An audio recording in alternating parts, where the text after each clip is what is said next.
Hello everyone, welcome to the physics preparation. This is Preeti और हम यहाँ पर कर रहे हैं no more questions no more fear question series. इस सीरीज में हम अपना इलेक्ट्रिसिटी चैप्टर कंप्लीट कर चुके हैं और रिफ्लेक्शन को भी कवर कर चुके हैं। आज हम स्टार्ट कर रहे हैं रिफ्रैक्शन। तो स्टार्ट करते हैं आज की क्लास, जिसमें हमारे पास फर्स्ट टॉपिक आता है रिफ्रैक्शन। क्या होता है refraction?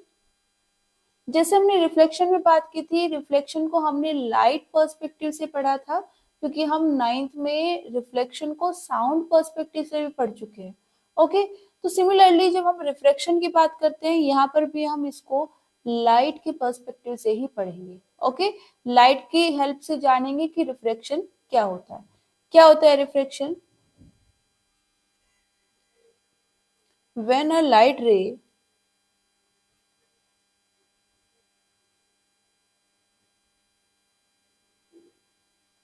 incident on a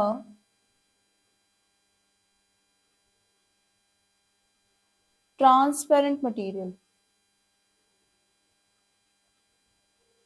or transparent medium,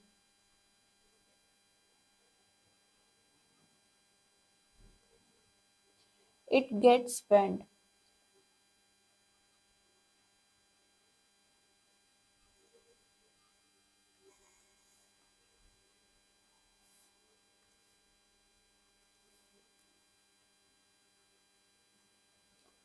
And this phenomena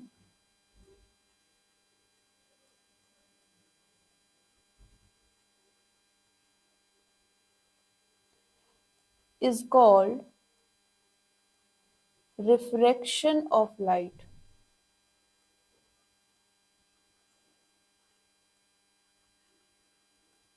देखो हो क्या रहा है, यहाँ पर हमें एक कंडीशन चाहिए होती है कि हमें रिफ्लेक्शन मिल पाए। रिफ्लेक्शन के लिए हमें कोई कंडीशन की रिक्वायरमेंट नहीं होती है, लेकिन रिफ्रैक्शन के लिए होती है। क्या कंडीशन है? फर्स्ट थिंग, हमारे पास दो ट्रांसपेरेंट मीडियम होने चाहिए। मान लो ये जो लाइन है, एक मीडियम ट्रांसपेरेंट मीडियम यहाँ पर है, इसको फर्स्ट मीडियम बोल देते हैं, और दूसरा इस सरफेस के नीचे है।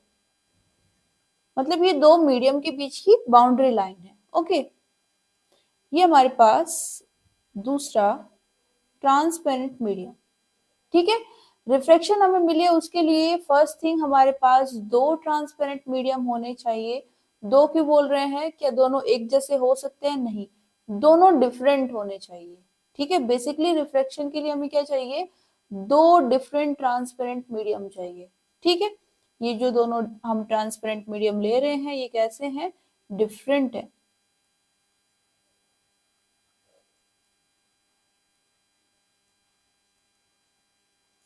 देखो यहाँ पर मीडियम का मतलब क्या है? मान लो हमारे पास एक कंटेनर है और उसमें पूरी तरह से हमने वाटर को फिल कर दिया। ठीक है, उस कंटेनर को वाटर से भर दिया है, तो उसका जो मीडियम हो गया वो क्या हो गया? वाटर। ठीक है, कंटेनर के अंदर क्या है? हमारे पास वाटर है। तब अगर कोई ऑब्जेक्ट हम कंटेनर में डालेंगे तो वो किसके अंदर चला जाएगा? वाटर के अंदर। ठीक है, तो उसके अराउंड हमें क्या मिलेगा? वाटर मिलेगा। तो वहां पर जो मीडियम हो गया वो क्या हो गया? वाटर। अगर हम सिंपली एक ग्लास का कंटेनर ले रहे हैं, उसमें कोई ऑब्जेक्ट डाल रहे हैं, ग्लास का बना हुआ एक कंटेनर है, उसके अंदर कोई ऑब्जेक्ट डाल रहे हैं, तो वहां पर उसके अराउंड का जो मीडियम हो गया वो कैसा हो गया? ग्लास। ठीक है, तो वहां पर जब हम बेसिकली मीडियम की बात करते हैं, कोई भी ऑब्जेक्ट है उसके आसपास का जो रीजन है वो रीजन कैसा है? ठीक है, वो हमारा मीडियम बन जाता है। अब यहाँ पर हम एयर की बात कर सकते हैं, ग्लास की बात कर सकते हैं, वाटर की बात कर सकते हैं, ये सब हमारे क्या हो जाएंगे? मीडियम। हम बोल रहे हैं कि जब हमें रिफ्लेक्शन चाहिए होता है, तो जो दोनों मीडियम है वो फर्स्ट थिंग ट्रांसपेरेंट होने चाहिए। ट्रांसपेरेंट मतलब उनमें हम आर पार देख पाए। ठीक है, और दूसरा दोनों डिफरेंट होने चाहिए। ऐसा नहीं कि हमने दो लेयर ले ली, दोनों लेयर वाटर की है, नहीं। अगर एक लेयर वाटर की है तो दूसरी ग्लास की रखो, क्योंकि दोनों ट्रांसपेरेंट मीडियम है और हमें दो मीडियम ही चाहिए। ठीक है, और कोई मीडियम भी ले सकते हैं क्या? हाँ, बिल्कुल ले सकते हैं। यहाँ पर आप एक एग्जाम्पल पढ़ते हो, कैरोसिन। ठीक है, ये भी ट्रांसपेरेंट मीडियम में आता है। तो एक लेयर आप वाटर की ले लो, दूसरी केरोसिन की ले लो। ठीक है, एक और मीडियम यहाँ पर आप पढ़ोगे क्या, एयर और वैक्यूम। वैक्यूम मतलब जहां पर कुछ नहीं है। ठीक है, एयर, एयर का आप समझते हो, ये तो वहां पर एयर है, या फिर कुछ भी नहीं है, वो दोनों मीडियम हम यहाँ पर ले सकते हैं। तो एक मीडियम को आप एयर रख लो, वो भी ट्रांसपेरेंट मीडियम होती है, दूसरे को आप ग्लास ले लो या वाटर ले लो। ठीक है, समझ आया। इनमें से आपको कोई भी पेयरिंग दे दी जाएगी, कोई भी दो मीडियम उठा के दे देंगे और उनसे आपसे पूछ लेंगे उनमें से कि रिफ्लेक्शन कैसे होगा। तो यहाँ पर आगे देख लेते हैं, दो डिफरेंट मीडियम होने चाहिए। अब इसमें हम रिफ्लेक्शन कैसे देखते हैं, मान लो ये मेरे पास एक पॉइंट है,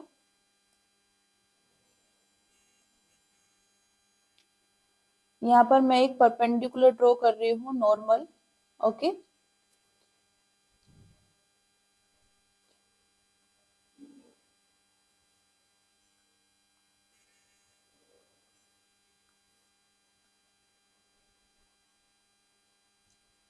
ये मेरे पास एक रे है जो इस पॉइंट पर इंसिडेंट होती है। ठीक है, ये मेरे पास पॉइंट था, इस पॉइंट पर ये रे इंसिडेंट हुई है, तो ये क्या हो गई मेरे पास, इंसिडेंट रे। क्लियर है, ये मेरे पास नॉर्मल है, और जितने भी एंगल हम मेजर करते हैं रिफ्लेक्शन में भी हमने देखा था कहाँ से करते हैं, नॉर्मल से ही करते हैं। तो इंसिडेंट रे और नॉर्मल के बीच का एक एंगल हमें यहाँ पर मिल जाएगा आई, इसको हम क्या बोलते हैं, एंगल ऑफ इंसिडेंस।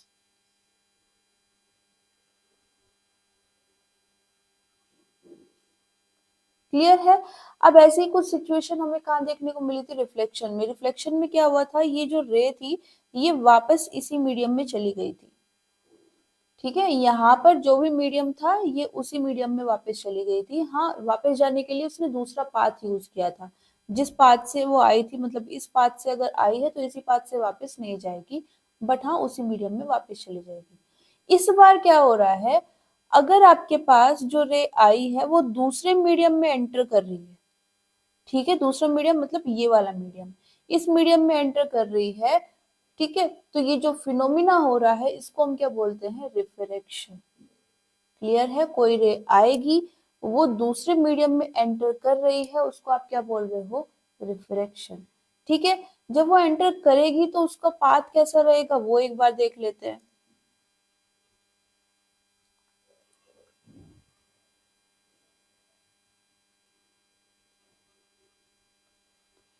देखो यहाँ पर एक्चुअल पाथ तो क्या होना चाहिए था, ये वाला डॉटेड बना रही हूँ, ये वाली जो रे आई थी ये इस पाथ को फॉलो करना था इसको। ठीक है, लेकिन हुआ क्या,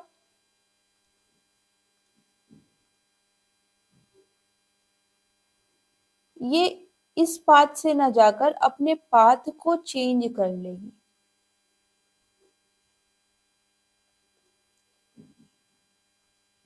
ठीक है, इस पाथ से उसे जाना था, ये उसका एक्चुअल पाथ है, जिस पाथ से वो आ रही थी ये उसको फॉलो ना करके दूसरी डायरेक्शन में चली जाती है।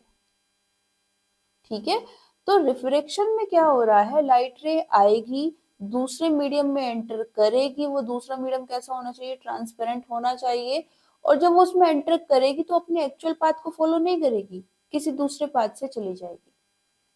ठीक है, ये जो पूरा फिनोमिना हुआ इसको हम क्या बोल रहे हैं, रिफ्लेक्शन। ठीक है, समझाने के लिए इतने वर्ड्स को यूज कर रही हूँ, अदरवाइज बहुत सिंपल सी डेफिनेशन है। जब कोई लाइट रे एक ट्रांसपेरेंट मीडियम से दूसरे ट्रांसपेरेंट मीडियम में एंटर करती है तो वो बेंड हो जाती है, और इसी फिनोमिना को हम क्या बोलते हैं, रिफ्लेक्शन ऑफ लाइट। ठीक है,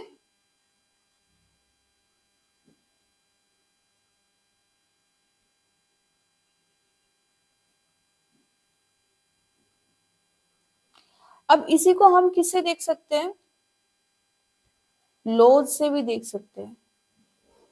जैसे हमारे पास रिफ्लेक्शन में दो लॉज आए थे, वैसे ही रिफ्रैक्शन में भी होते हैं। फर्स्ट लॉ क्या रहता है, आपके पास जो इंसिडेंट रे है, ये जो रेड वाली रे हमने दिखाई है इसको हम यहाँ पर क्या बोलेंगे, रिफ्रैक्टेड रे।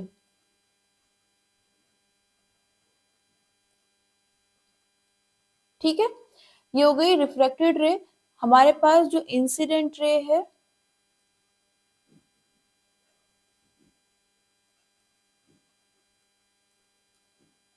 refracted ray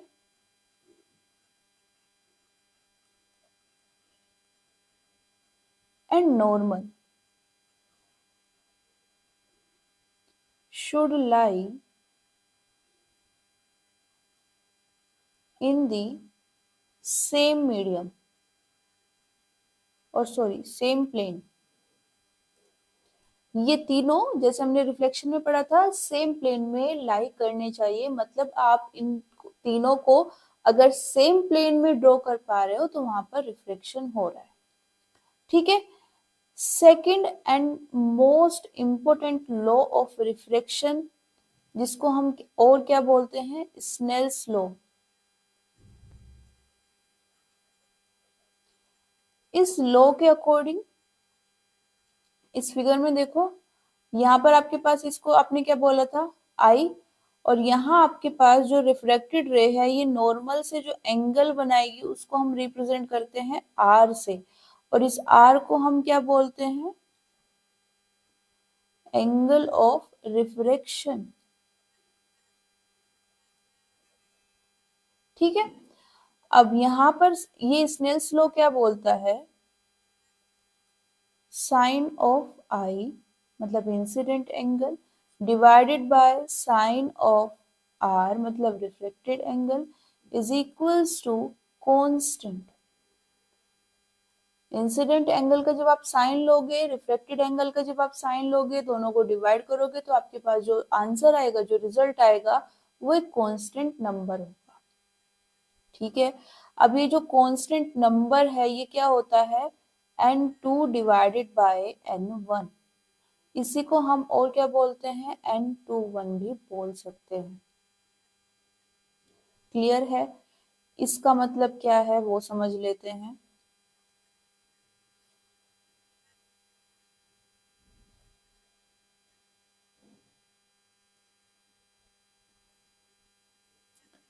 यहाँ पर हमारे पास एक नई टर्म इंट्रोड्यूस हो गई है n। पहले यहाँ पर क्या क्या लिखा हुआ है वो देख लेते हैं। n2 यहाँ पर होता है रिफ्रैक्टिव इंडेक्स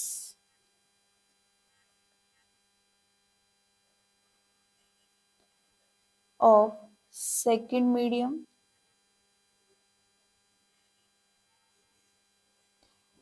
ठीक है। n1 को कैसे रीड करेंगे हम, refractive index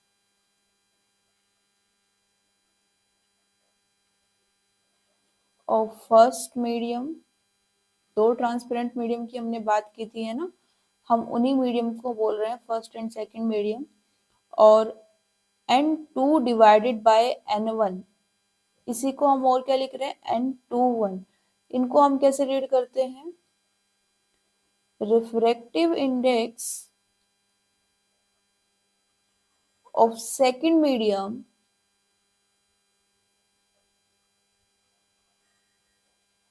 with respect to first medium। ठीक है। डोंट वरी, अभी तक हमने रिफ्रैक्टिव इंडेक्स क्या होता है ये पढ़ा नहीं है। ठीक है। अभी यहाँ पर आप इसको एक कांस्टेंट की तरह लो। ठीक है। हम यहाँ पर जो सेकंड मीडियम की बात कर रहे थे उसका कुछ रिफ्रैक्टिव इंडेक्स है, ये उसको रिप्रेजेंट कर रहा है। जो फर्स्ट मीडियम था उसका भी कुछ रिफ्रैक्टिव इंडेक्स है, ये उसको रिप्रेजेंट कर रहा है। दोनों को जब हम रेशियो लेते हैं उसको कलेक्टिवली हम क्या बोल सकते हैं, refractive index of second medium with respect to first medium. ठीक है। ऐसे ही अगर हम इसको क्या लिखे, n1 divided by n2, example ले रही हूँ। ठीक है।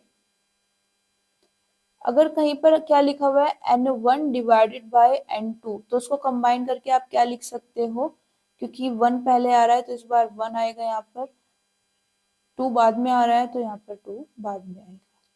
ठीक है। इसको कलेक्टिवली आप इस तरह लिख सकते हो। और इसको क्या रीड करोगे, पहले क्या लिखा हुआ है 1, तो ये क्या है, रिफ्रैक्टिव इंडेक्स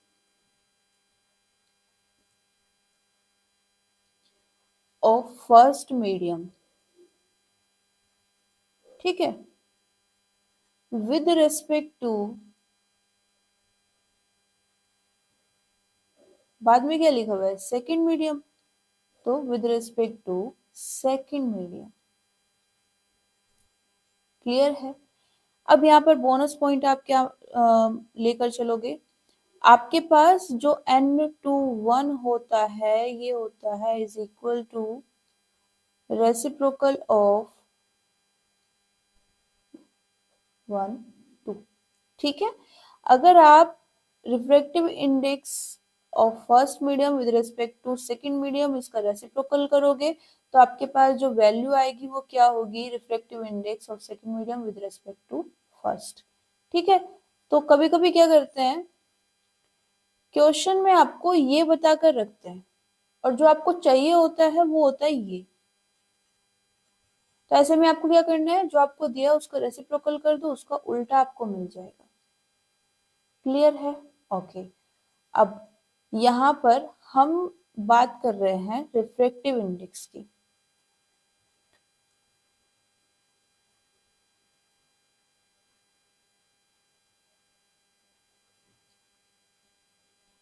होता क्या है, अब इसकी बात कर लेते हैं, और इसे हम हमेशा किससे रिप्रेजेंट करते हैं? स्मॉल n से। ठीक है, स्नेल्स लॉ में हम इसको यूज कर रहे हैं, कैसे लिखेंगे कैसे रीड करेंगे वो हम देख चुके हैं, किससे रिप्रेजेंट करेंगे? स्मॉल n से, वो भी देख चुके हैं। बट होता क्या है अब उसकी बात कर लेते हैं। रिफ्रैक्टिव इंडेक्स क्या होता है? Ratio of speed of light in air और वैक्यूम, मतलब जहां पर एयर भी नहीं है, okay, divided by speed of light in another medium. मतलब एयर वैक्यूम से अलग कोई भी मीडियम ले लो, ठीक है, water, glass, diamond, kerosene, okay, but वो एयर और वैक्यूम नहीं होना चाहिए। ठीक है, तो ये जो दो रेशो आए हैं दोनों में आप किसकी बात कर रहे हो? स्पीड ऑफ लाइट की। जब एयर और वैक्यूम में आप स्पीड निकालते हो किसकी? लाइट की, तो उसको हम रिप्रेजेंट करते हैं स्मॉल c से। और जब हम किसी दूसरे मीडियम में बात करते हैं स्पीड ऑफ लाइट की, एयर और वैक्यूम से अलग किसी भी दूसरे मीडियम में, ठीक है, तो वहां पर हम इसको रिप्रेजेंट करते हैं स्पीड ऑफ लाइट को स्मॉल v से। इंटरेस्टिंग है। यहाँ पर जो c होता है इसकी वैल्यू हमेशा फिक्स रहती है, 3 × 10⁸ मीटर पर सेकेंड। एयर में आप लाइट की स्पीड को मेजर करोगे या वैक्यूम में, मतलब जहां एयर भी नहीं है, वहां पर आप स्पीड ऑफ लाइट को मेजर करोगे तो कितनी आएगी? 3 × 10⁸ मीटर पर सेकेंड, हमेशा कांस्टेंट रहती है। ओके, जैसे जैसे आप दूसरे मीडियम को चेंज करते जाओगे, मतलब आपने यहाँ पर जो मीडियम लिया है सेकंड मीडियम, वो आपका वाटर है या ग्लास है, केरोसिन है, जब लाइट रे इन मीडियम में, इन मटेरियल में एंटर करती है तो उसकी स्पीड को चेंज हो जाती है। ठीक है, वो अब फाइनली चेंज होने के बाद में कितनी स्पीड है उसको हम v से, स्मॉल v से रिप्रेजेंट कर रहे हैं। क्लियर है? जब आप इन दोनों का रेशो लोगे तो उस मीडियम का रिफ्रैक्टिव इंडेक्स आ जाएगा। ठीक है, तो यहां पर n क्या रिप्रेजेंट कर रहा है? Refractive index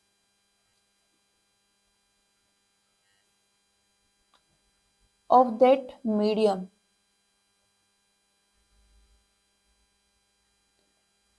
in which speed of light is v। जिस मीडियम में आप स्पीड ऑफ लाइट ले रहे हो, v लिख रहे हो, उसी मीडियम का आपके पास क्या आ जाएगा? Refractive index. फॉर एग्जाम्पल हम किसकी बात कर रहे हैं? वाटर मीडियम की।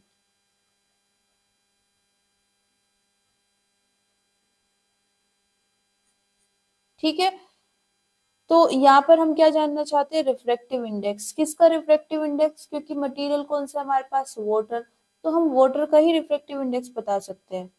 एन यहाँ किसको रिप्रेजेंट कर रहा है? रिफ्रैक्टिव इंडेक्स को। किसके रिफ्रैक्टिव इंडेक्स को? वाटर के। तो डब्ल्यू को हम यहाँ पर नीचे की साइड लिख सकते हैं। ये बताने के लिए कि ये रिफ्रैक्टिव इंडेक्स है वाटर का। ठीक है, वर्ड्स में लिखना है तो क्या लिखेंगे, रिफ्रैक्टिव इंडेक्स ऑफ वाटर कितना हो जाएगा, speed of light in air और वैक्यूम हमेशा c से रिप्रेजेंट करेंगे, नीचे आएगा v, v क्या है यहाँ पर, स्पीड ऑफ लाइट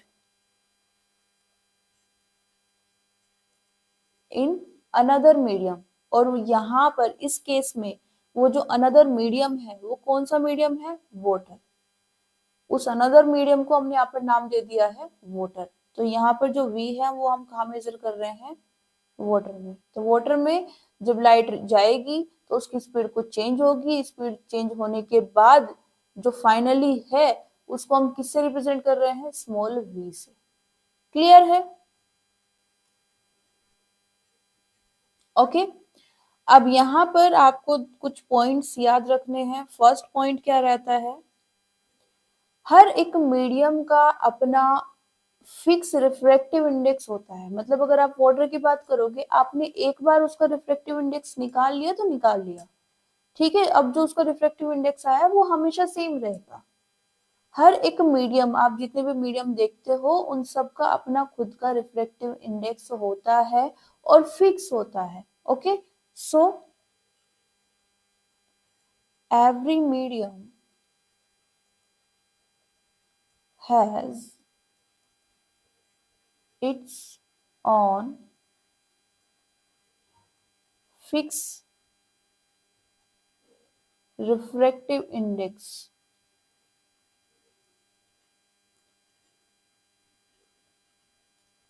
ठीक है, फॉर एग्जाम्पल यहाँ पर आप एक टेबल याद करके रखोगे। ओके, वैसे तो क्वेश्चंस में दे दिया जाता है कि किस मीडियम का क्या रिफ्रैक्टिव इंडेक्स है, इन केस आपको ना दिया जाए और आपको जरूरत है तो आप वहां पर इस टेबल को यूज कर सकते हो। जो हमारे पास एयर होती है,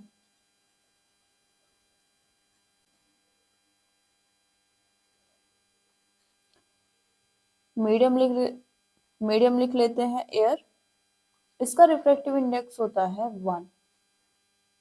ठीक है, सेकंड बात कर लेते हैं वाटर की, वाटर का होता है 1.33। नेक्स्ट केरोसिन, इसका रिफ्रैक्टिव इंडेक्स होता है 1.44। ग्लास 1.52। डायमंड, इसका रिफ्रैक्टिव इंडेक्स सबसे ज्यादा होता है, ठीक है, और ये रहता है अराउंड 2.53।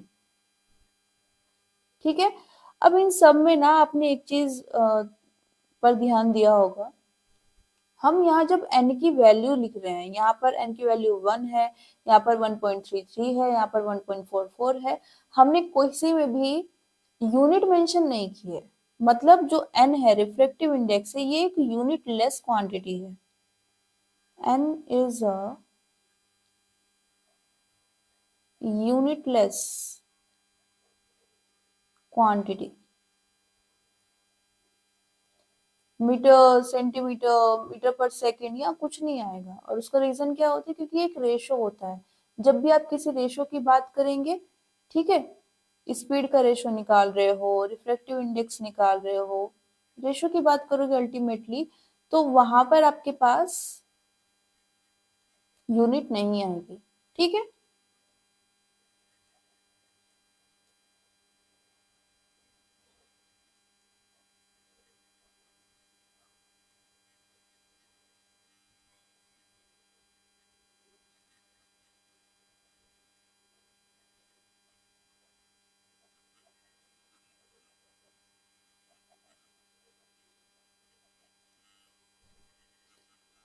क्लियर है। नेक्स्ट, यहाँ पर आप पढ़ते हो रिलेशन बिटवीन, अभी हमने देखी है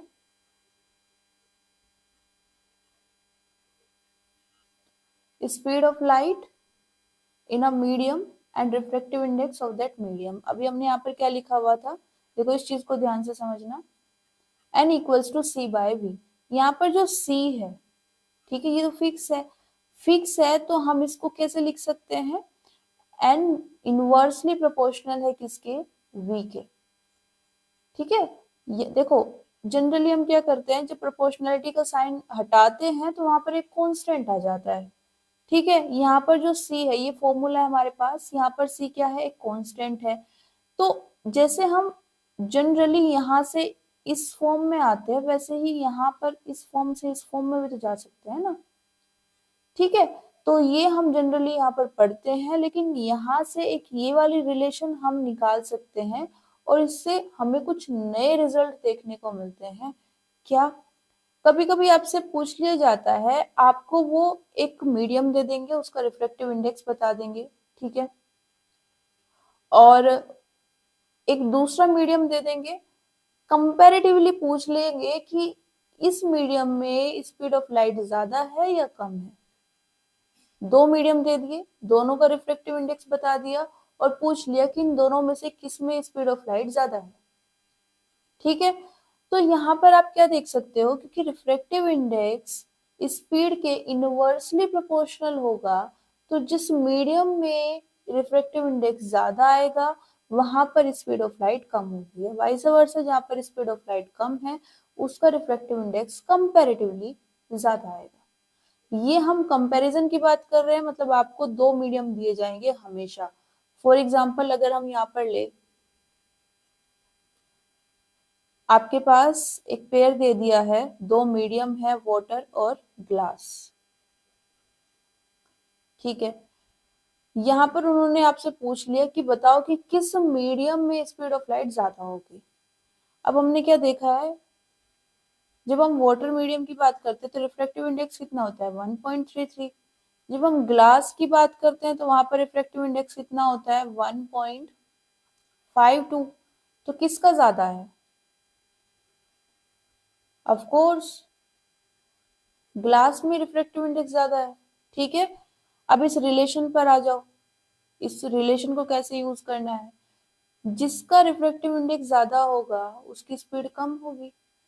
तो यहां से हम क्या बोल सकते हैं, क्योंकि ग्लास का रिफ्रैक्टिव इंडेक्स ज्यादा है तो यहाँ पर इसकी स्पीड कम होगी, किसकी कंपैरिजन में, वाटर की। क्लियर है। अगर यहां से यहां पर आते हुए आपको कंफ्यूजन हो रहा है, आप क्या कर सकते हो, सिंपली ये फॉर्मूला यूज कर लो। एन जी को आप क्या लिख सकते हो, 1/v लिखा हुआ है ना, तो 1/vg लिख लो। Speed glass greater than 1/v w। एक बार इस रिलेशन को ग्लास के लिए अप्लाई कर दो, एक बार वाटर के लिए। नेक्स्ट क्रॉस मल्टीप्लाई कर दो, इसको यहाँ ले जाओ, इसको यहाँ ले आओ, तो कितना हो जाएगा, ठीक है। इसी को इन्वर्ट करके लिखोगे तो क्या आ जाएगा, क्लियर है क्या। कौन ज्यादा है, speed of light in water is greater then speed of light in glass, ठीक है। तो ये वाली जो रिलेशन हमने यहाँ पर देखी है,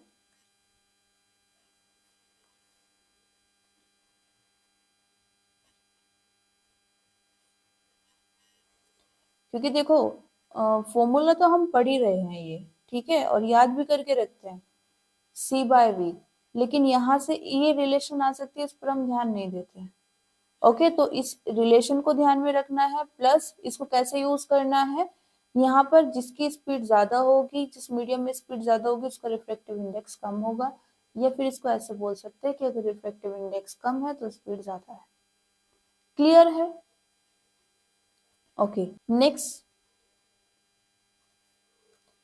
यहाँ पर बात कर ली जाती है ऑप्टिकल मीडियम की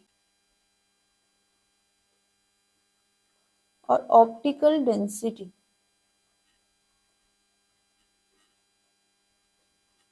जिस मीडियम का रिफ्रैक्टिव इंडेक्स ज्यादा होता है उस मीडियम को हम ऑप्टिकली डेंस मीडियम बोलते हैं, ठीक है। Medium of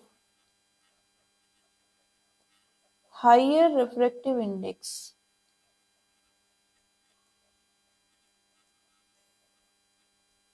is known as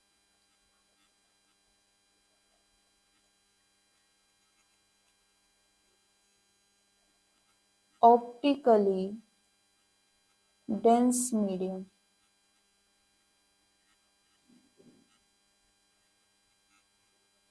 or simply denser medium। या तो आपको ये पूरा लिखा हुआ मिलेगा या फिर सिर्फ ये लिखा हुआ मिलेगा, दोनों का मतलब क्या होता है कि ऑप्टिकल डेंसिटी ज्यादा है। ठीक है, एक ये डेफिनेशन हुई। एक और डेफिनेशन यहां से आप निकालोगे, मीडियम जिसका रिफ्रैक्टिव इंडेक्स ज्यादा है उसको आपने क्या बोल दिया, ऑप्टिकली डेंस, और जिसका कम है उसको भी तो कुछ बोलोगे ना, तो वो क्या होगा, medium of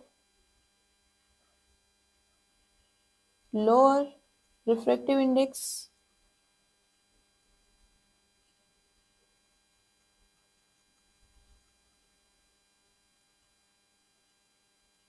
is known as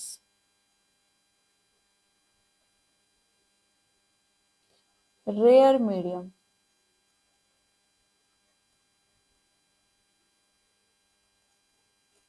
clear है?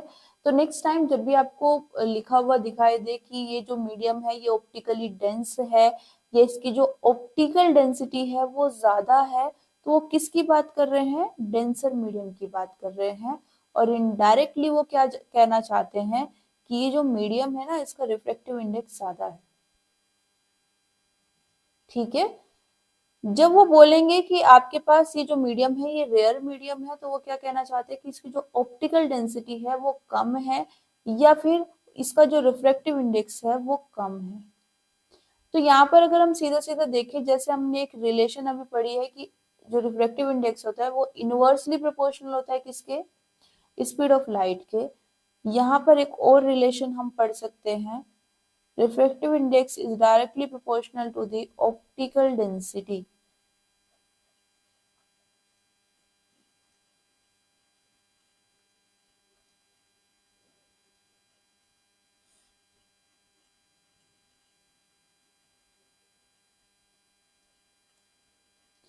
जिसके लिए रिफ्रैक्टिव इंडेक्स ज्यादा होगा उसकी ऑप्टिकल डेंसिटी ज्यादा होगी, वाइस वर्सा। इसी को हम और कैसे बोल सकते हैं, इसका उल्टा अगर हम कर दें, ऑप्टिकल डेंसिटी जिसकी ज्यादा होगी उसका रिफ्रैक्टिव इंडेक्स ज्यादा होगा। अब यहाँ पर एक चीज का आप ध्यान देना कि मैंने ये एक्सप्लेन नहीं किया कि ऑप्टिकल डेंसिटी होती क्या है। मैंने आपको सिर्फ ये बताया है कि अगर ऑप्टिकल डेंसिटी की टर्म में आपको कुछ लिखा हुआ मिले तो उसे रिफ्रैक्टिव इंडेक्स से रिलेट कैसे करना है, और आपको इतना ही समझना है, क्योंकि ऑप्टिकल डेंसिटी कैसे निकालते हैं, एग्जैक्ट फॉर्मूला क्या होता है, एग्जैक्ट वैल्यू क्या होती है, कहते किसको है ऑप्टिकल डेंसिटी। ठीक है, ऑप्टिकली जो डेंसर मीडियम होता है उसकी क्या प्रॉपर्टीज होती है, ये सब आपके पास नहीं है। ओके, लेकिन ये टर्म यूज होती है, और इस टर्म का मतलब क्या होगा, जब वो बोलेंगे कि ऑप्टिकली डेंसर मीडियम है मतलब उसका रिफ्रैक्टिव इंडेक्स ज्यादा है। ठीक है, उसी को आप क्या बोलते हो, डेंसर मीडियम। जब वो बोलेंगे कि रिफ्रैक्टिव इंडेक्स कम है तो रेयर मीडियम है। क्लियर है? तो ये दोनों टर्म्स को आपको याद रखना है।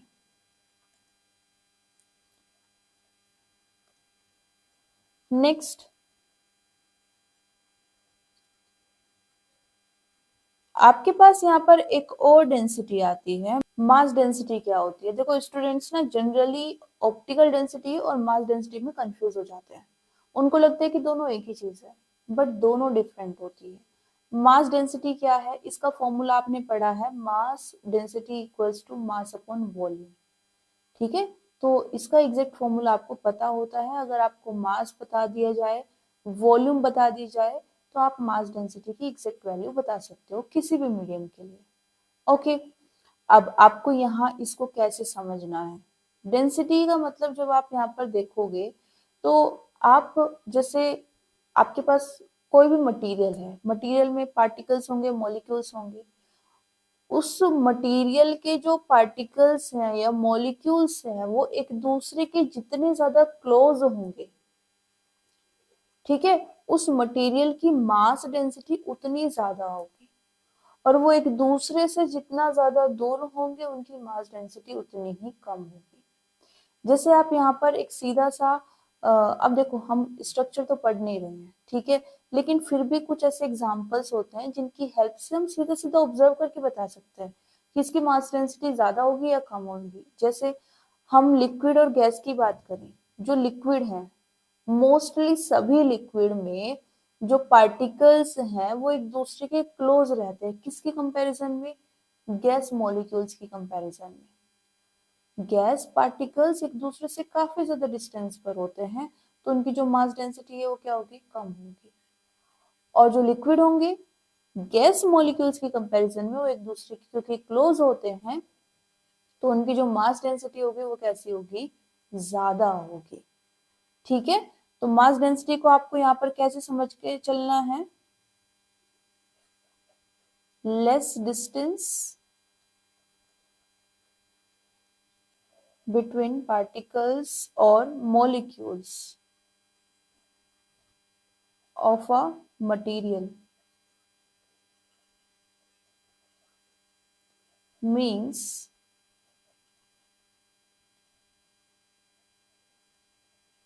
higher mass density।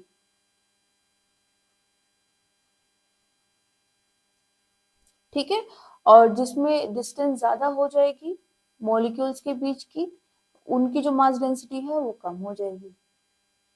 क्लियर है? अब जैसे यहाँ पर हम एग्जांपल लें,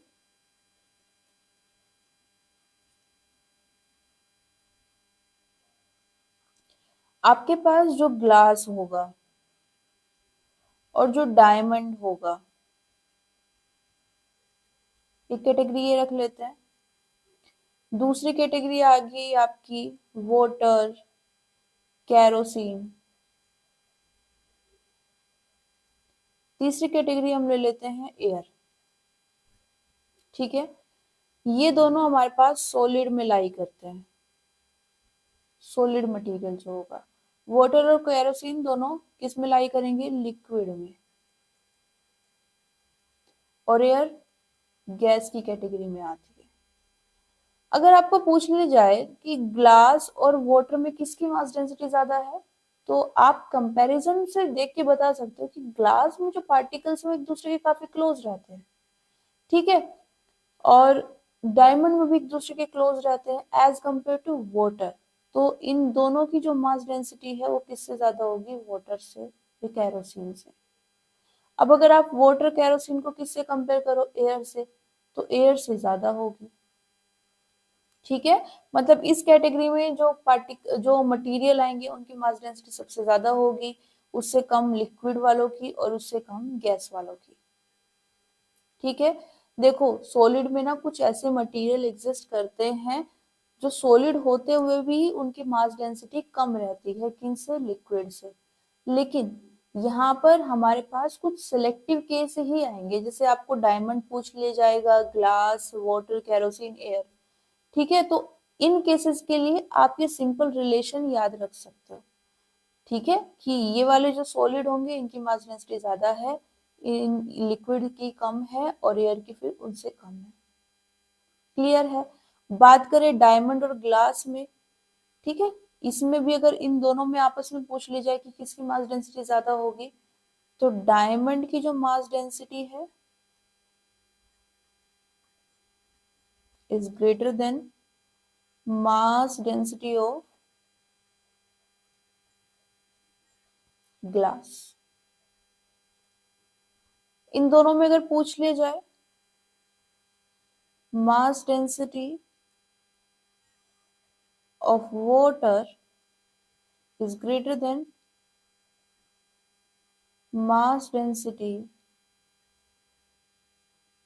of kerosene। ठीक है, और केरोसिन से अलग वो आपको कोई और ऑयल भी दे दे अगर, तो उसकी डेंसिटी भी किससे कम रहेगी? वाटर से। आपने देखा होगा ना कि जब हम ऑयल को वाटर लेयर के ऊपर डालते हैं, वाटर सरफेस के ऊपर, तो वो ऊपर ही फ्लोट करता रहता है।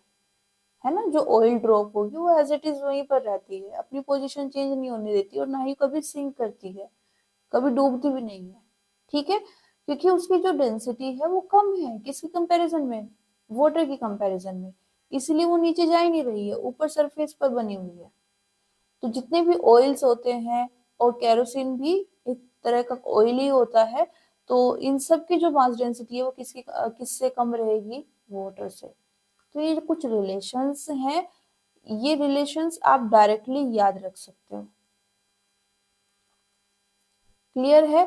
बात करें यहाँ पर ऑप्टिकल डेंसिटी की, तो ऑप्टिकल डेंसिटी आप सीधे सीधे रिफ्रैक्टिव इंडेक्स से देखकर बता सकते हो। इन्हीं मटेरियल की आपसे ऑप्टिकल डेंसिटी पूछी जाएगी, इन्हीं मटेरियल से आपकी मास डेंसिटी पूछी जाएगी, इन्हीं मटेरियल्स में आपको स्पीड ऑफ लाइट पूछी जाएगी।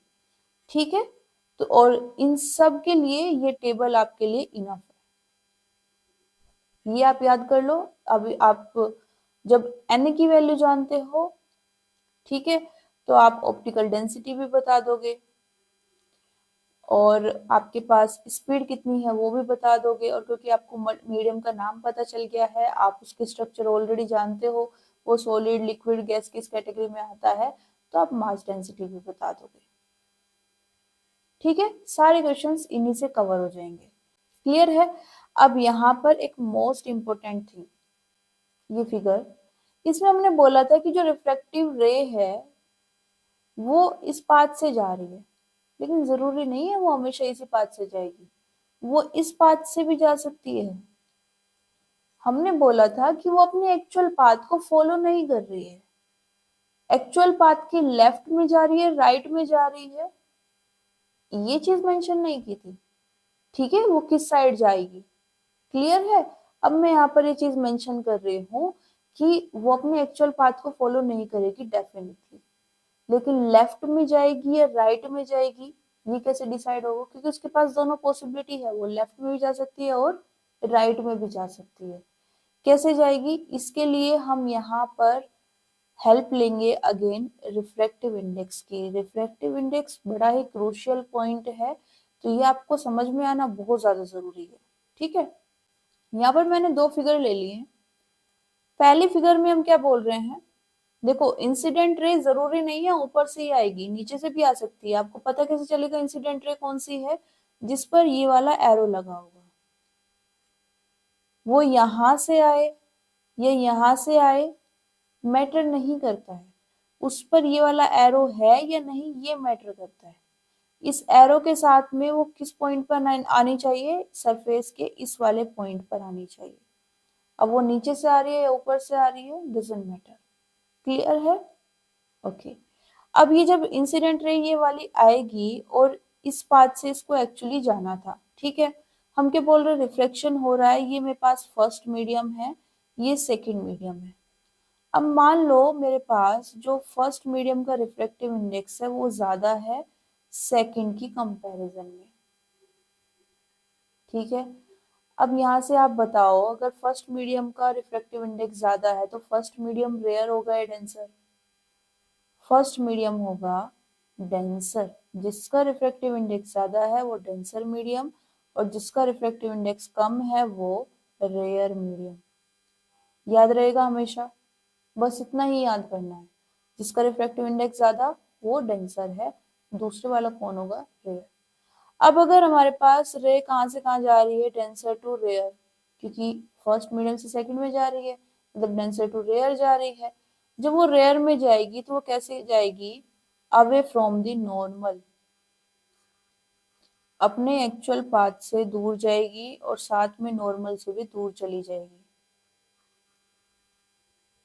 ठीक है, तो ये इसका इंसिडेंट एंगल था और ये इसका रिफ्रैक्टिव एंगल। अगर हमारे पास जो फर्स्ट मीडियम है उसका रिफ्रैक्टिव इंडेक्स कम है एज कंपेयर टू सेकंड, ये वाली रिलेशन है हमारे पास फर्स्ट और सेकंड मीडियम के रिफ्रैक्टिव इंडेक्स में, तो डेंसर मीडियम कौन हुआ, सेकंड वाला डेंसर हुआ, क्योंकि इसका रिफ्रैक्टिव इंडेक्स ज्यादा है। रे कहाँ से कहाँ जा रही है, फर्स्ट टू सेकंड, मतलब इस बार कहाँ से कहाँ जा रही है, रेयर से डेंसर में जा रही है। अगर वो डेंसर में जा रही है तो क्या होगा, जो रे है वो नॉर्मल की साइड चली जाएगी, ये वाला आर होगा। पिछली बार क्या हुआ था, ये नॉर्मल था, ये उससे दूर जा रही थी। इस बार क्या हो रहा है, ये उसके पास आ रही है। और हमेशा ऐसा ही होगा, अगर वो डेंसर मीडियम में जाएगी तो जो रे है वो नॉर्मल के पास आ जाएगी। ठीक है, जो रे है, reflected ray goes towards normal, और जब वो रेयर में जाएगी तब क्या हो रहा है, reflected ray goes away from the normal, from the normal।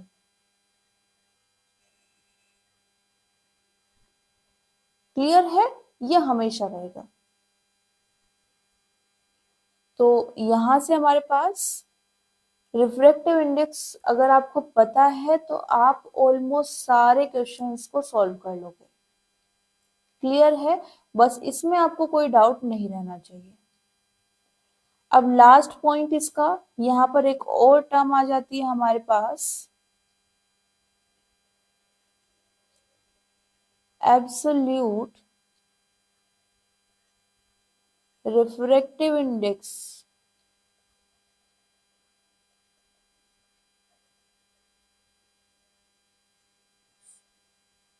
ये क्या होता है,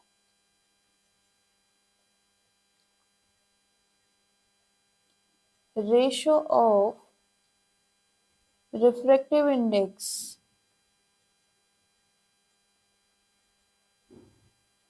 ऑफ अ मीडियम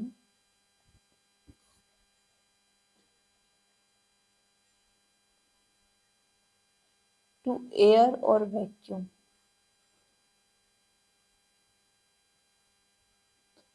मीन्स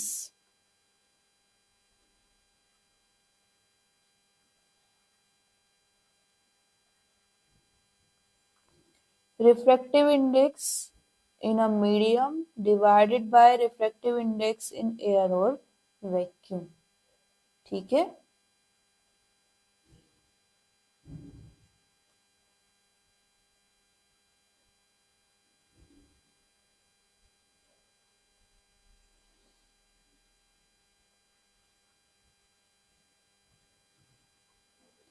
इसको एग्जांपल से समझो। मान लो वो बोल रहे हैं,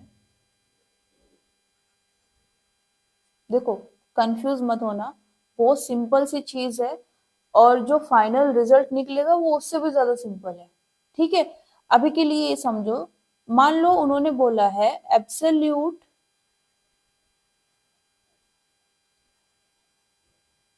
रिफ्रैक्टिव इंडेक्स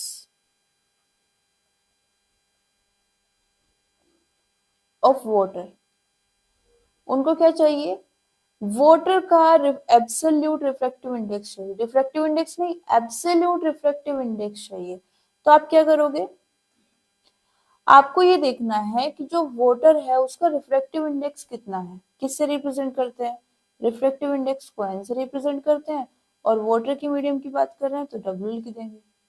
ठीक है, अब आपको दूसरा काम ये करना है कि रिफ्रैक्टिव इंडेक्स देखो एयर और वैक्यूम का, तो हम यहाँ पर इसको एन ए से रिप्रेजेंट कर देते हैं।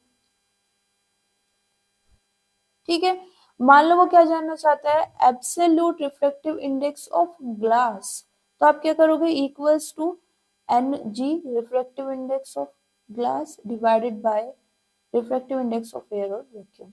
आपसे वो किसी भी मीडियम का एब्सोल्यूट रिफ्रैक्टिव इंडेक्स पूछ ले, आपको क्या करना है, ऊपर की साइड लिखना है refractive index in that particular medium divided by always in each and every case refractive index in air और वैक्यूम। ठीक है, हमेशा किससे डिवाइड करना है, ये वाली टर्म सेम रहेगी हर केस में, बस ये चेंज होगी। और कैसे पता चलेगा ये क्या आएगा, जिस भी मीडियम को वो रिफ्रैक्टिव एब्सोल्यूट रिफ्रैक्टिव इंडेक्स पूछ रहे हैं उस मीडियम का आप सिर्फ रिफ्रैक्टिव इंडेक्स लिख दो, डिवाइड किससे कर दो, एयर और वैक्यूम से। ठीक है, तो एब्सोल्यूट रिफ्रैक्टिव इंडेक्स कहाँ से आता है? रिफ्रैक्टिव इंडेक्स से ही आता है।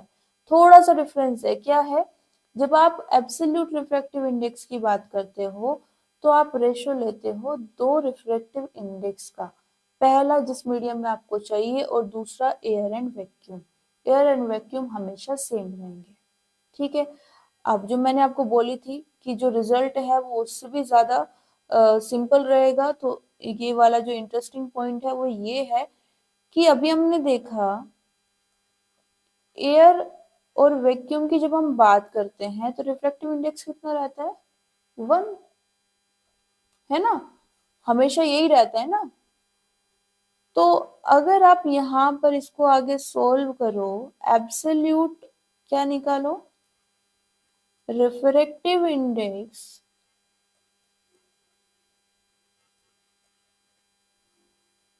Of a medium,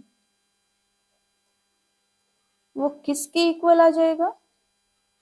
N air और वैक्यूम 1 हो गया, ये 1 हो गया तो सिर्फ ये बचा रहा, मतलब रिफ्रैक्टिव इंडेक्स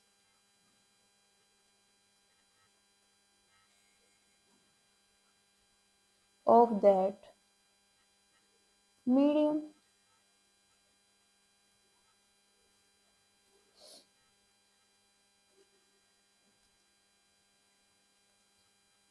मतलब जब वो क्वेश्चंस में आपको पूछेंगे, मान लो पूछ लिया है या उन्होंने खुद ही दे दिया है कि एब्सोल्यूट रिफ्रैक्टिव इंडेक्स ये है, रिफ्रैक्टिव इंडेक्स बता दो, तो दोनों सेम ही तो होते हैं, दोनों की वैल्यू एक दूसरे के इक्वल ही रहती है हमेशा। ये उन्होंने रिफ्रैक्टिव इंडेक्स दे दिया, एब्सोल्यूट पूछ लिया, सेम रहेगी। यहाँ पर हम क्या बोल रहे हैं, मान लो वो वाटर की बात कर रहे हैं, वाटर का एब्सोल्यूट रिफ्रैक्टिव इंडेक्स कितना होगा? Absolute refractive index of water कितना होगा? जितना उसका रिफ्रैक्टिव इंडेक्स है NW, और ये कितना होता है? 1.33। आंसर, ठीक है। तो यहाँ तो आपको बिल्कुल भी कंफ्यूज नहीं होना है, आपके पास जो भी रिफ्रैक्टिव इंडेक्स है वही एब्सोल्यूट रिफ्रैक्टिव इंडेक्स हो जाएगा।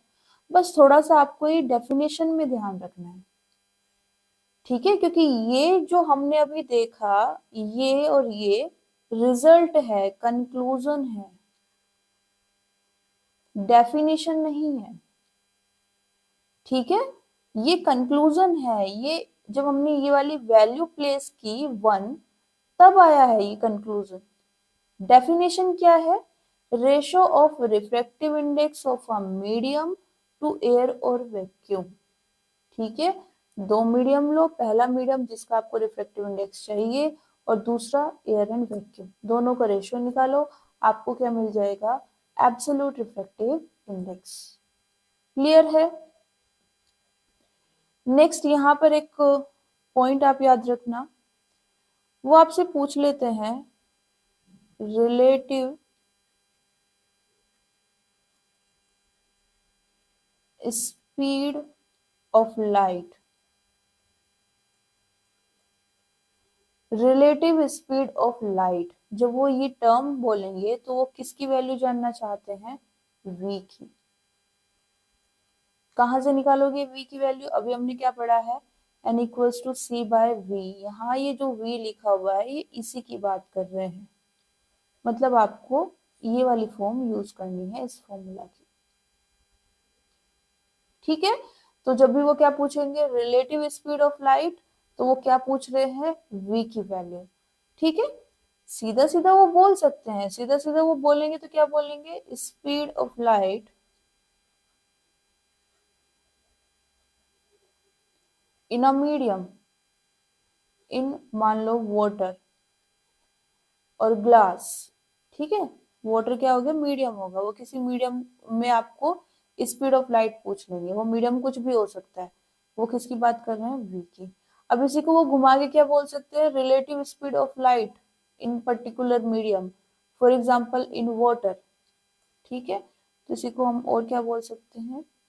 Relative speed of light in water. तो वाटर क्या हो गया? यहाँ पर एक मीडियम हो गया, जिसकी हम यहाँ बात कर रहे हैं। ठीक है, तो दोनों का मतलब सेम ही होता है। आपको क्या करना है, c/n कर देना है, इस फॉर्मूला को रीअरेंज कर देना है। ठीक है, ओके, तो कुछ क्वेश्चंस देख लेते हैं। देखो, फर्स्ट क्वेश्चन है हमारे पास, observe the following diagram and compare speed of light in A, B and C. हमारे पास एक फिगर दी हुई है। इस फिगर में आपको क्या करना है, स्पीड ऑफ लाइट बतानी है इन मीडियम ए, मतलब ये वी ए पूछना चाहते हैं, वी बी पूछना चाहते हैं और वी सी। ठीक है, और सिंपली क्या पूछ रहे हैं, कंपैरिजन पूछ रहे हैं। मतलब ये जानना चाहते हैं कि इन तीनों में कौन ज्यादा है और कौन कम है, वो कंपैरेटिवली बता दीजिए। ठीक है, कैसे बताएं, एग्जैक्ट वैल्यू नहीं पूछी, सिर्फ कंपैरिजन पूछा है। हम ये बता सकते हैं, अभी हमने फॉर्मूला पढ़ा है, एन किसके इनवर्सली प्रोपोर्शनल होता है, वी के। इसी को हम और क्या लिख सकते हैं, v is inversely proportional to the N. v को यहाँ ले जाओ, n को यहाँ ले आओ, जिसका रिफ्रैक्टिव इंडेक्स ज्यादा होगा उसके लिए v की वैल्यू कम हो जाएगी। ठीक है, अब पता कैसे चलेगा कि रिफ्रैक्टिव इंडेक्स किसका ज्यादा है, इन्होंने तो वो भी नहीं बताया है। तो क्या करेंगे, यहाँ देखो, जब ये लाइट रे आई है तो इस पॉइंट पर इंसिडेंट हुई सरफेस के, और इस सरफेस में इस पॉइंट पर इंसिडेंट हुई। ठीक है, तो यहाँ पर नॉर्मल ड्रॉ कर लो जरा।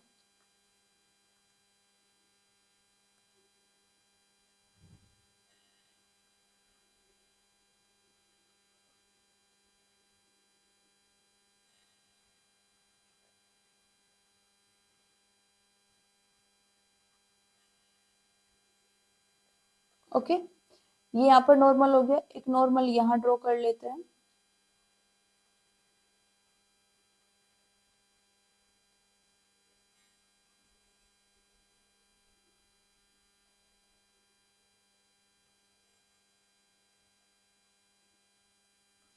उन्होंने नॉर्मल नहीं दिया था, बट हमें उसकी जरूरत है, बिकॉज उसकी हेल्प से हम इजिली चीजों को फाइंड आउट कर सकते हैं।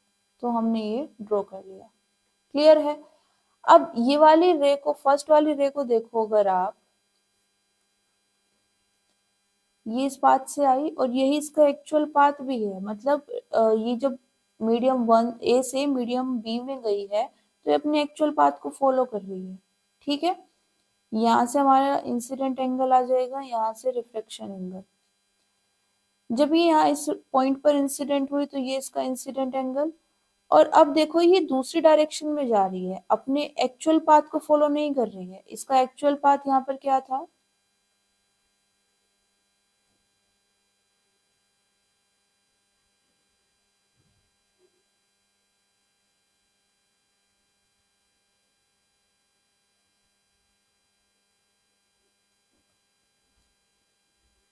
ये इसका एक्चुअल पाथ था। ठीक है, डॉटेड बना दिया उसको ताकि कंफ्यूजन ना हो। तो रे को, ये वाली जो रे आई थी, इसको इस पाथ से जाना था, लेकिन ये इस पाथ से नहीं गई, थोड़ा दूर चली गई और। ठीक है, अब यहाँ से देखो, जब लाइट रे यहाँ से यहाँ पर आई है, ये नॉर्मल से दूर जा रही है। नॉर्मल से दूर कब जाती है, जब लाइट रे एक रेयर मीडियम में एंटर कर रही होती है। तो मतलब ये वाला जो मीडियम है, सी मीडियम, ये कैसा है, रेयर है। किसकी कंपैरिजन में, फर्स्ट मीडियम की कंपैरिजन में, जिसमें से रे आ रही है। फर्स्ट मीडियम, इसके लिए फर्स्ट मीडियम तो यही हुआ ना, मीडियम सेकंड। एक बार में हम सिर्फ दो ही मीडियम की बात कर सकते हैं, जिसमें से रे आ रही है और जिसमें जा रही है। इस सरफेस पर अगर हम देखें तो फर्स्ट मीडियम ये हो जाएगा, मीडियम बी, और सेकंड मीडियम मीडियम सी। तो ये वाला क्या हो गया, डेंसर। ठीक है, इन दोनों के कंपैरिजन में बी और सी में रिफ्रैक्टिव इंडेक्स किसका ज्यादा होगा, फिर रिफ्रैक्टिव इंडेक्स बी का ज्यादा होगा, किसकी कंपैरिजन में, सी की कंपैरिजन में। ठीक है, तो अगर हम यहाँ पर देखें, स्पीड ऑफ लाइट किसकी ज्यादा होगी, सी की ज्यादा होगी, किसकी कंपैरिजन में, बी की कंपैरिजन में। जिसका रिफ्रैक्टिव इंडेक्स ज्यादा होगा उसकी स्पीड कम होगी। ठीक है, बात करें मीडियम ए और बी में। ए और बी में तो कुछ प्रॉब्लम चल रही है। क्या प्रॉब्लम चल रही है? ये बेंड तो हुई नहीं, सेम पाथ को फॉलो करके जा रही है। और बेंड क्यों होती है ये आपको सीधे सीधे क्वेश्चन में पूछा जा सकता है कि जब वो रिफ्लेक्शन होगा तो लाइट रे बेंड हो जाती है। बेंड होने का मतलब अपने एक्चुअल पाथ को फॉलो नहीं कर रही होती है। क्यों?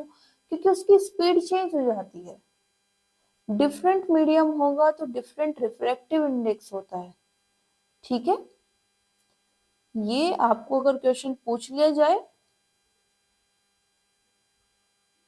तो आप सीधा सीधा बता सकते हो डिफरेंट मीडियम का मतलब क्या है? Different refractive index. और जब रिफ्रैक्टिव इंडेक्स डिफरेंट होगा तो स्पीड चेंज हो जाएगी लाइट की। और जब भी लाइट की स्पीड चेंज होगी वो बेंड होगी, मतलब वो अपनी डायरेक्शन को चेंज करेगी।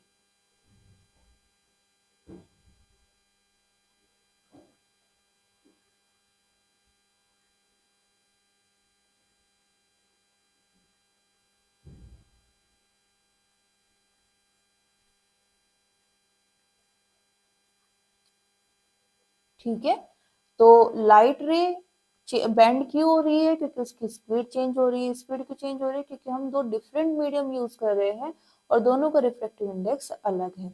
अलग है तो स्पीड चेंज होगी, मतलब वो बेंड होगी। अब इस केस में अगर हम देखें लाइट रे बेंड नहीं हो रही है, मतलब स्पीड ऑफ लाइट सेम है। और सेम कब रही होगी? जब हमने दोनों सेम ट्रांसपेरेंट मीडियम यूज किए। मतलब यहाँ पर अगर हम इसको डेंसर बोल रहे हैं तो फिर ये भी डेंसर ही है। मतलब यहाँ पर अगर वाटर रहा होगा तो ये भी वाटर ही है। ये ग्लास है तो ये भी ग्लास ही है। ठीक है, तो यहाँ पर अगर हम देखें जो रिफ्रैक्टिव इंडेक्स है ऑफ मीडियम ए वो किसके इक्वल है? Refractive index of B. और इन दोनों का जो रिफ्रैक्टिव इंडेक्स है वो किससे बड़ा है? रिफ्रैक्टिव इंडेक्स ऑफ सी। बात करें स्पीड की तो फर्स्ट मीडियम में जो स्पीड होगी वो किसके इक्वल होगी? सेकंड मीडियम में जो स्पीड है। और जो थर्ड मीडियम में जो स्पीड है मतलब सी में, वो किससे बड़ी होगी? बी में।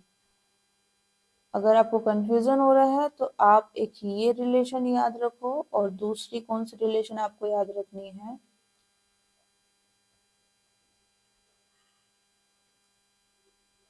ये वाली। ये हो गया आपके फर्स्ट पार्ट का आंसर। ठीक है, तो ये वाली सिचुएशन आपको दी जा सकती है कि लाइट रे बेंड ही नहीं हुई, फर्स्ट मीडियम से सेकंड मीडियम में गई है लेकिन बेंडिंग नहीं हो रही है। अगर बेंडिंग नहीं हो रही है दैट्स मीन वहां पर स्पीड चेंज नहीं हुई। स्पीड चेंज नहीं हुई तो रिफ्रैक्टिव इंडेक्स सेम है। ठीक है, तो फर्स्ट और सेकंड दोनों मीडियम का रिफ्रैक्टिव इंडेक्स सेम होगा, उनकी स्पीड भी सेम रहेगी। बात करें थर्ड मीडियम की, मीडियम सी की, तो उसमें आप देख लीजिए जो रे है वो बेंड हो रही है। नॉर्मल की साइड जाती तो ये डेंसर बन जाता, पहले वाले रेयर। और अगर ये इसमें नॉर्मल से दूर जा रही है तो यहाँ पर मीडियम कैसा है? फिर रेयर है। ठीक है, पहले इसी को आप डिसाइड करोगे कि रेयर है या डेंसर। अगर ये रेयर है तो बचा हुआ डेंसर है, अगर ये डेंसर है तो बचा हुआ रेयर है। ठीक है, फाइनली जिस मीडियम में रह गई है पहले वो डिसाइड करो वो कौन सा मीडियम है, रेयर या डेंसर। उसके बाद फर्स्ट मीडियम को डिसाइड करना। ठीक है, as simple as that. Next second part है हमारे पास optical densities of the three media A B and C. Again comparison करना है कि कौन से मीडियम की जो ऑप्टिकल डेंसिटी है वो ज्यादा है और किसकी कम है। तो ये भी हम फर्स्ट पार्ट की हेल्प से निकाल सकते हैं। यहाँ पर हमारे पास जिसका रिफ्रैक्टिव इंडेक्स ज्यादा होगा उसकी ऑप्टिकल डेंसिटी ज्यादा होगी, जिसका इक्वल है उसकी इक्वल होगी। तो सेकंड में हमारे पास क्या कंक्लूजन आ जाएगा? फर्स्ट मीडियम की जो ऑप्टिकल डेंसिटी है, ओ डी लिख लेते हैं इसको, optical density of medium A is equal to optical density of medium B. ठीक है, अब क्योंकि यहाँ पर जो रिफ्रैक्टिव इंडेक्स है इन दोनों का वो किससे ज्यादा है? मीडियम सी से। तो इन दोनों की ऑप्टिकल डेंसिटी ऑफ कोर्स एक दूसरे के इक्वल है, बट जितनी भी है वो किससे ज्यादा है, ऑप्टिकल डेंसिटी ऑफ मीडियम सी। ठीक है, अब यहाँ पर वो मास डेंसिटी का क्वेश्चन ऐड कर सकते हैं क्या? देखो कर तो सकते हैं, लेकिन अगर वो करेंगे तो फिर वो आपको मीडियम का नाम बताएंगे, क्योंकि मास डेंसिटी, देखो ऑप्टिकल डेंसिटी हमने किसकी हेल्प से बता दी, रिफ्रैक्टिव इंडेक्स की हेल्प से। वो कैसे निकाला, रे डायग्राम से। मास डेंसिटी के लिए आपको वो जो मीडियम है उनका जो नाम है वो पता होना चाहिए, एग्जैक्ट इंफॉर्मेशन आपके पास उनकी होनी चाहिए कि ये वाटर की बात कर रहे हैं या ग्लास की या फिर डायमंड की। ठीक है, अगर वो उन्होंने दिया है तो ही वो मास डेंसिटी के बारे में पूछेंगे, बाकी ऑप्टिकल डेंसिटी के बारे में वो कभी भी पूछ सकते हैं। अगर रिफ्लेक्टिव इंडेक्स दिया है तो भी पूछ लेंगे, अगर सिर्फ रे डायग्राम दिया है तो वो भी पूछ लेंगे, क्योंकि इन दोनों सिचुएशन से आप ऑप्टिकल डेंसिटी तक जा सकते हो। ठीक है, third part, trace the path of a ray falls normally from medium A to B। इस बार ये क्या बोल रहे हैं, हमारे पास एक सेम मीडियम दिया है इन्होंने, मीडियम ए बी, ये मीडियम ए ले लो, ये मीडियम बी। ठीक है, यहाँ पर एक रे इंसिडेंट होती है और वो नॉर्मली इंसिडेंट हो रही है। ठीक है,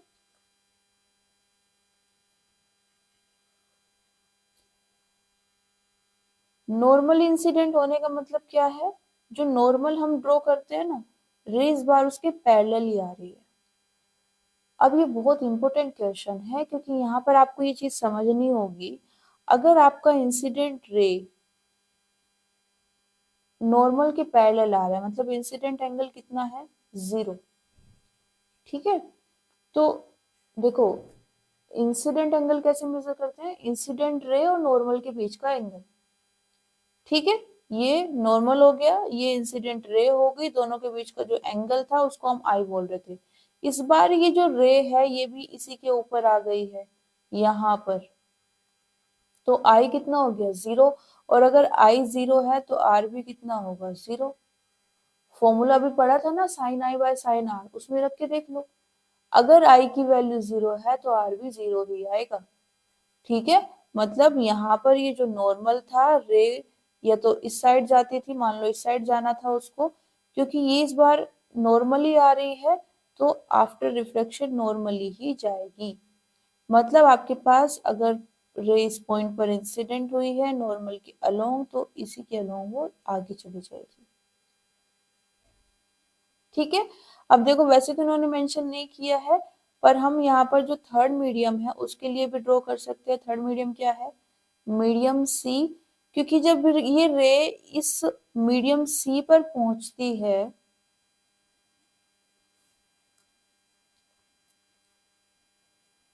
तो भी ये कैसी है, पैरेलल टू द नॉर्मल।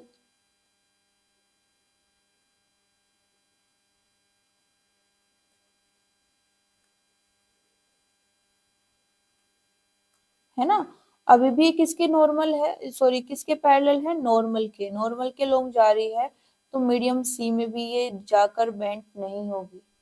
एक मीडियम से दूसरे मीडियम में जा रही है मतलब रिफ्लेक्शन हो रहा है।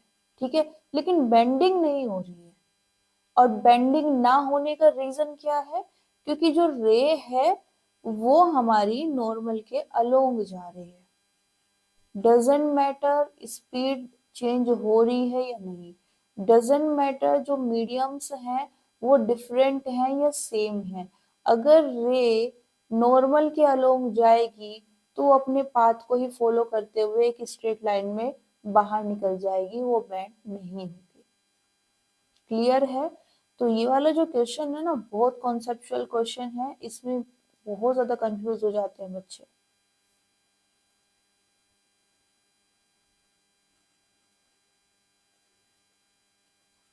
Next and last part of this question, trace the path of a ray incident obliquely through the, देखो इस वर्ड का मतलब क्या है कि हमारे पास जो लाइट रे है वो किसी एंगल पर इंसिडेंट हो रही है, नॉर्मल के अलोंग नहीं। ठीक है, the three media A B C and optical density of medium B is more than that of A and C. हमारे पास जो मीडियम बी की ऑप्टिकल डेंसिटी है, इस बार इन्होंने क्या बोला है, वो ज्यादा है किसकी कंपैरिजन में, ए की कंपैरिजन में भी और सी की कंपैरिजन में भी। ठीक है, ये मान लो मेरे पास medium A, then medium B and then medium C. जिसकी ऑप्टिकल डेंसिटी ज्यादा है उसका रिफ्रैक्टिव इंडेक्स भी ज्यादा होगा। तो अगर हम पहले बी और ए मीडियम में देखें, किसका रिफ्रैक्टिव इंडेक्स ज्यादा है, बी का। मतलब लाइट रे सपोज यहाँ कुछ इस तरह आती है, ठीक है, ये इसका एक्चुअल पाथ, लेकिन क्योंकि बी का रिफ्रैक्टिव इंडेक्स ज्यादा है तो बी यहाँ पर इन दोनों को कंपेयर करें तो डेंसर मीडियम का रोल प्ले कर रहा है, तो मीडियम ए कैसा हो जाएगा, रेयर। ठीक है, और डेंसर मीडियम में जो लाइट रे है वो नॉर्मल की साइड बेंड हो जाती है। क्लियर है, यहाँ पर आपको कंफ्यूजन ना रहे इसलिए ये नॉर्मल मैंने यहाँ पर ड्रॉ कर दिया है। ठीक है, ये इंसिडेंट रे आ रही है किसी एंगल आई पर, रिफ्लेक्शन के बाद इसे इस एक्चुअल पाथ से जाना था, लेकिन ये बेंट हो गई क्योंकि डेंसर मीडियम में तो किस साइड बेंट होगी, टुवर्ड्स द नॉर्मल। ओके, और इसके बाद जब ये आगे बढ़ती है तो ये कहाँ इंसिडेंट होती है फिर जाकर, मीडियम सी पर। अब देखो इन्होंने बोला है कि यहाँ पर जो मीडियम सी है इसका रिफ्रैक्टिव इंडेक्स भी बी से कम है। मतलब अगर हम बी और सी को इस बार कंपेयर करें तो किसका रिफ्रैक्टिव इंडेक्स ज्यादा है, बी का। और बी का रिफ्रैक्टिव इंडेक्स ज्यादा है तो मतलब सी का कैसा होगा, कम होगा। मतलब ये कैसा है, रेयर मीडियम है। और रेयर मीडियम में जब कोई लाइट रे जाएगी तो वो नॉर्मल की साइड जाएगी या उससे दूर जाएगी, away from the normal, normal से दूर जाएगी। तो यहाँ बस वही हमें करना है, ये इस बार इस पाथ को फॉलो करेगी। क्लियर है, तो ये हमारे पास रे डायग्राम है, नया रे डायग्राम जो इस केस में बनेगा। देखो ये जो क्वेश्चन का ये वाला पार्ट था ना, इसमें उन्होंने मीडियम तो वही रखे हैं, medium A, medium B, medium C, लेकिन इन्होंने उनकी प्रॉपर्टीज चेंज कर दी। इन्होंने कहा कि इस बार भूल जाओ कि किसका रिफ्रैक्टिव इंडेक्स ज्यादा था किसका कम था, हम नया सिचुएशन यहाँ क्रिएट कर रहे हैं।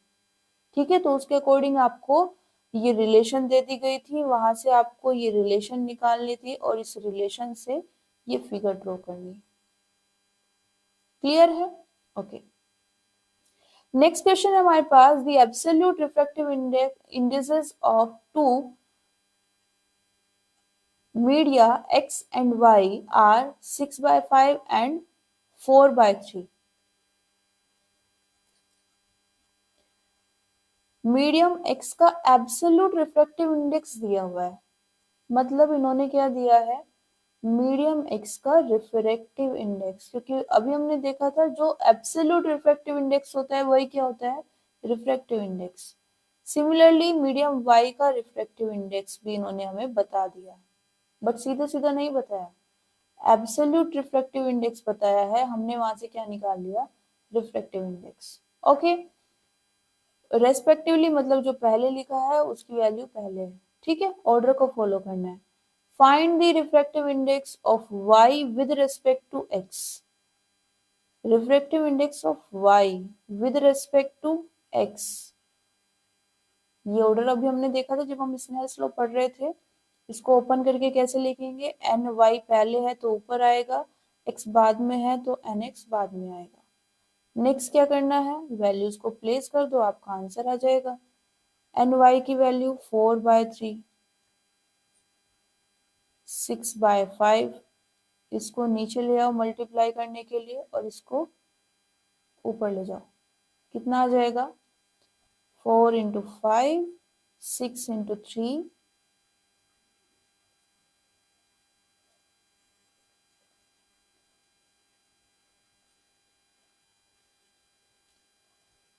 10/9।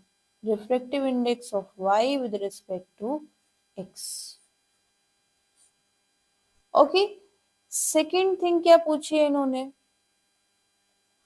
Also find the speed of light in medium x.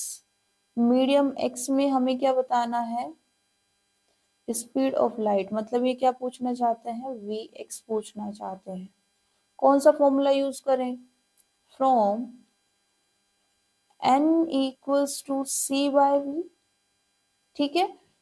कौन से मीडियम का स्पीड जानना चाहते हैं, x का, तो वी एक्स लिखते हैं इसको। कौन से मीडियम का रिफ्रैक्टिव इंडेक्स यूज करना होगा, फिर x का ही यूज करना होगा क्योंकि x की जानना चाहते हैं, तो एन एक्स लिखते हैं। एन एक्स कितना दिया हुआ है, 6/5। c ये हमें पता होता है 3 × 10⁸ मीटर पर सेकेंड। वी एक्स हमें चाहिए, तो कितना आ जाएगा, क्रॉस मल्टीप्लाई करो, इसको यहाँ लेकर आओ, इसको यहाँ ले जाओ, ये आ जाएगा 3 × 10⁸ मीटर पर second multiplied by 5 divided by x। 5/2 × 10⁸ metre पर सेकेंड। क्लियर है। Next question, refractive index of water and glass and carbon sulfide are 1.5, 1.33 and 1.62 respectively. If a ray of light is incident in these media at the same angle theta, then write the increasing order of the angle of refraction in these media. हमारे पास 3 medium दिए हुए हैं, medium मतलब plural word है, okay, जब एक से ज्यादा मीडियम की हम बात कर रहे होते हैं। पहला जो मीडियम है रिफ्रैक्टिव इंडेक्स के लिए बात हुई है वो है वाटर, तो NW की वैल्यू इन्होंने दी है 1.5। देन सेकंड मीडियम ग्लास है, मतलब Ng। देन बात हुई है हमारे पास कार्बन सल्फाइड, Nc लिख लेते हैं इसको, वैल्यू कितनी है 1.62। If a ray of light is incident in these media at the same angle, then write the increasing order of the angle of refraction. हमें ये बताना है कि कौन से मीडियम में जो रिफ्रैक्शन एंगल है वो ज्यादा बनेगा और किसमें कम बनेगा। इसके लिए अभी हमने देखा था sine I divided by sine R equals to N2/N1। R हमें कहाँ मिलता है, सेकेंड मीडियम में। सेकेंड मीडियम का रिफ्रैक्टिव इंडेक्स N2 और एंगल R। यहाँ देखो ये एक दूसरे के इनवर्सली प्रोपोर्शनल है, ठीक है। तो यहां से हमारे पास एक रिलेशन आ जाएगी, क्योंकि देखो इन्होंने बोला है तीनों मीडियम में, एक बार इन्होंने क्या किया, मान लो फर्स्ट मीडियम है एयर, सेकंड मीडियम इन्होंने रख लिया वाटर। सिचुएशन एक्सप्लेन कर देती हूँ, ठीक है। ये मेरे पास नॉर्मल था, ये एक लाइट रे आई है किसी एंगल आई पर, और ये किस में चली गई, वाटर में, ठीक है। दूसरी बार इन्होंने क्या किया, अगेन फर्स्ट मीडियम रखा एयर को, सेकंड मीडियम रख लिया इस बार ग्लास को। इस बार अगेन लाइट रे आई है सेम एंगल पर, सेम मीडियम से, एयर से, ठीक है, सेम एंगल आई पर, और कहा चली गई, ग्लास में, ठीक है। तो यहां पर भी आपको आर मिलेगा, यहां भी आपको आर मिलेगा। सिमिलरली जब आप तीसरा केस लोगे कार्बन सल्फाइड, तो वहां भी आपको आर मिलेगा। ये पूछ रहे हैं आर की वैल्यू कौन से केस में ज्यादा होगी, ठीक है। और तीनों केसेस को आपको किस में लिखना है, इंक्रीजिंग ऑर्डर में, जिसमें ज्यादा होगी उसको सबसे लास्ट में। तो यहां से आप क्या निकाल सकते हो, साइन आई सबके लिए सेम रहेगा, N1 फर्स्ट मीडियम जो कि एयर हम यहाँ पर ले रहे हैं उसका रिफ्रैक्टिव इंडेक्स तीनों के लिए सेम रहेगा, कि तीनों केसेस में एयर ही है, ठीक है। तो यहाँ पर हम इन दोनों पर फोकस करेंगे।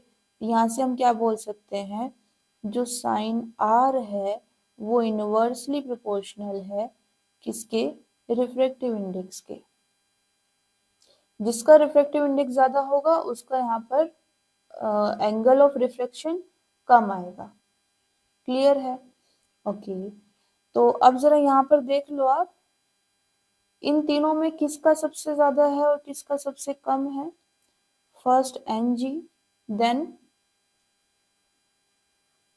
NW और उसके बाद NC। सबसे ज्यादा किसका आया है? कार्बन सल्फाइड का रिफ्रैक्टिव इंडेक्स। ठीक है, तो इसमें हमारे पास जो रिफ्लेक्शन एंगल आएगा वो सबसे कम रहेगा। सिंपली रिवर्स कर देना है ऑर्डर को।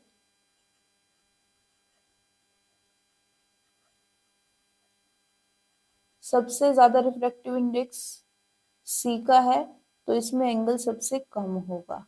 सबसे कम रिफ्रैक्टिव इंडेक्स ग्लास का है, तो इसमें रिफ्लेक्शन सबसे ज्यादा होगा। ये हमारा ऑर्डर। ठीक है,